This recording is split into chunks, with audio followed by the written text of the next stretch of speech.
The DJI Mini 5 Pro is almost here, and if all the leaks are correct, we're going to be in for a treat. This is going to be the biggest upgrade of a sub 250 drone that is going to be a game changer for so many of us creators, also professional filmmakers and videographers. What could possibly be included in this little compact drone, Mini 4 Pro, not the 5, I'm not that lucky, is going to be amazing. We've got a 1-inch sensor that is going to boost color depth and so much more that the drone will be able to see. We've got rumours of dual LiDAR sensors at the front for obstacle avoidance, which is going to help massively in more compact scenarios like weddings, woodlands and all them kind of events as well. And then the biggest one out of all of them, in my opinion, is the rumour of the 52-minute flight time with the bigger battery. However, there is a caveat to that a few people are saying that will put it over the 250 grams. Now, I've done a lot of research, haven't done any videos prior to this one about this, as I've been following it very closely, and it seems that a lot of coinciding statements are all coming together and very much aligning what actually could be the real Mini 5 features that are going to be added to the drone. Let's have a deep dive and have a look into all these rumours and what it could mean to us as potential buyers of the Mini 5. So the headline grabber, I've said already, is the rumours around the flight time. Now, the basic bundle with the impact battery, again Mini 4, sorry, is boasting at 36 minutes. Now, us pilots of the Mini 4 Pro know that realistic flight time is around 26 to 28 minutes with the current Mini 4 Pro. Now that they're boosting with this add-on battery that is going to give us up to 52 minutes of flight time, which actually seems absolute madness. However, logically, I think this is going to take us over the 250, but hopefully the rules in January will make that less important anyway, and maybe that's why they've done it. Now let's jump to the imaging processing with a 1-inch CMOS sensor. Now this is where us creators, videographers and cinematic creators are going to get very excited. Now, this is going to mean sharper images, cleaner low light shots for us, and a whole lot more detail in the highlights and the shadows, adding 4K at a cinematic 120 FPS for slow motion. Now that is pro level slow motion in such a small drone. And then also there's the rumor of the 48mm crop, which means that in flight that we can zoom in without loss of image quality and have that tightened in image or video creation. Now this could be the best camera that is going to be on the market for a low weight drone that's not into the air or the Maverick range. Then we're going to go on to the obstacle avoidance. Now we have the normal obstacle avoidance cameras in the omnidirection around the drone, but then there's the rumours of the LiDAR function as well, which is two front-facing LiDAR cameras that is going to give us much more capability in low light in detecting any forward obstacles, and also in tighter venues like weddings, parks, surroundings with trees and stuff like that. Now I have the Maverick 4 and the LiDAR sensing is phenomenal. It works very, very well and it picks up a lot of stuff around you. I would say a little bit sensitive at times, and I hope that doesn't impact the Mini 4 because I've had quite a few problems with the Maverick with the LiDAR sensing at the front being very oversensitive, and when I'm doing some stuff that is predetermined, like using waypoints and stuff, it's detecting stuff that isn't there and stopping my waypoint. So hopefully they've got that hustled down, and when they do release it, that isn't going to be an obstacle, no pun intended, opposed to being a benefit to us. However, it is very good and I do like it. But I also like the way up of using the sports mode and turning the sensors off. So I suppose we would still have that option, but let's hope that they get this LiDAR function spot on, which I'm going to be very honest is not with the Maverick 4. But let's see if this is going to be part of it as well. It's quite a funny leak to put out there if it's not going to be true, and I'd imagine a lot of these images and information that have been spread around have definitely come from sources of people that know, and past leaks of other drones like the Mini 4 have shown to be very much on par with the leaks.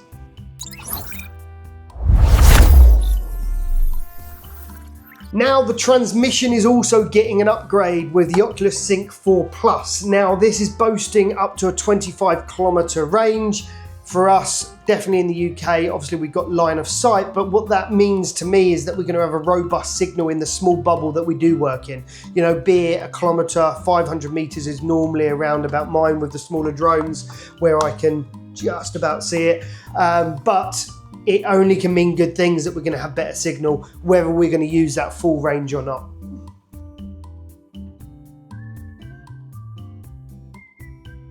So the question that everyone's been asking, the Mini 5 Pro staying under the 249 grams? It has to, otherwise technically it's not in the Mini range, unless they're preempting this rule change in January, and maybe it is going to creep over and it's just a few months that we put up with it being over that weight. Who knows until the actual release. However, there's many rumours that it is going to stay under the 249, and what I'm taking from that 249, and this is on me, this is from no rumour leaks or any other videos that I've listened to, is I think that you're going to have the standard battery that will allow us to comply still with the 249 prior to any possible changes in January, and then we got this awesome upgrade for the momentous 55 minutes flight time that'll take us over, but then will it matter come January? And then we all shift over to these larger batteries, slightly heavier drone that's going to comply anyway. So that's just my thought on that. But I think it has to stay within that 249, otherwise it's not a Mini.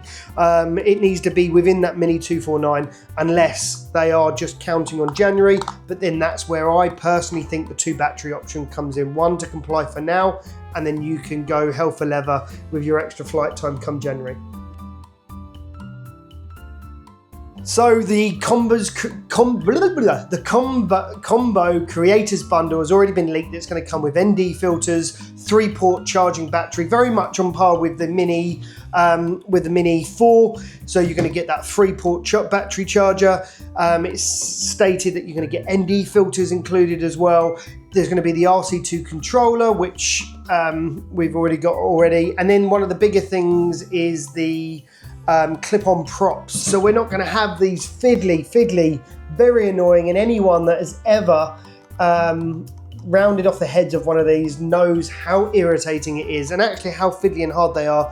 A little tip from me is don't use the screwdriver that they supply, go and get your own, a decent one, and clip on. So apparently it's going to be twist and clip on. I don't know if it's going to be like the Maverick 4, which is a twist and clip-ons, but that would make it very handy, very easy to check, and also get rid of these very pesky screws. So the important question that we all want to know, how much is this going to cost us? Now the rumours are that it's going to stay on par with the Mini 4 Pro Combi Creators Pack, which is around about the £900 to £1,100 mark. And depending on the bundle that you choose. Now, I will be going for the creators bundle, so we will be heading towards that 1100 mark, hopefully with a couple of batteries, charger, ND filters will be a bonus, clip-on props would be amazing, and then the date. What date can we get our hands on this? I've already mentioned it at the beginning. 16th, I believe, is going to be the official release, and documentation, photos, what's going to be included, etc. And I think 18th is going to be the day that's going to be released on site for you to be able to order and buy your new mini drone. Even if half of this is true, the bigger camera is going to be a definite.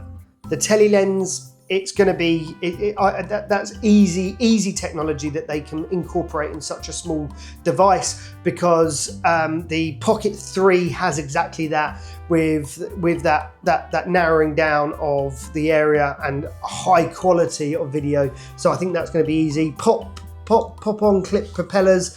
I mean, these screws must must cause them absolute havoc with DJI refresh being used because the heads have been rounded off and people aren't able to extract them. The Maverick 4Cs clip-on propellers, so to me it makes sense. Battery, I think it's again a very dead easy add-on, and I personally think, in my own opinion, that the 2 battery sizes are to comply with the rules, sub 249, and then the bigger battery is going to take you just over, which will be nonetheless come January. So overall, I think even if a few of these are going to be right, LiDAR sensor at the front, would it bother me if it did or it didn't? Not at all. And predominantly I fly with them off anyway. It's very rare that I have the sensors on unless I am in a bigger area where I could risk not seeing certain things. I might put them on, but generally I like flying without any sensors on at all.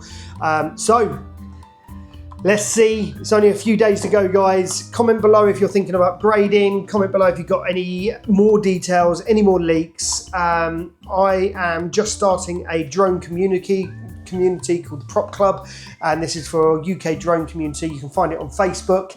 Appreciate a comment below, and as I build my journey with all the drones, I'm going to share as many tips as I can, and the prop community that is on Facebook and soon to be on School is going to be the go-to for any beginners. So if you're new to drones and want some help, advice without that keyboard warrior person popping up and dismissing anything that you post because they know better, then I promise that is not going to happen in my groups at all, and you're all very welcome. So pop a comment below, yes please, and then I will pop you a link to join the free Facebook community where I'll be sharing a lot more. I appreciate you listening. This is my first video on the drones, and I can't wait to get the Mini 5 here, where I'm going to compare both and tell you, if you're not ready to buy yet, whether it's worth it, and are the features that rich that upgrading from the 4 Pro is going to be worth going to the Mini 5 Pro. Thanks very much.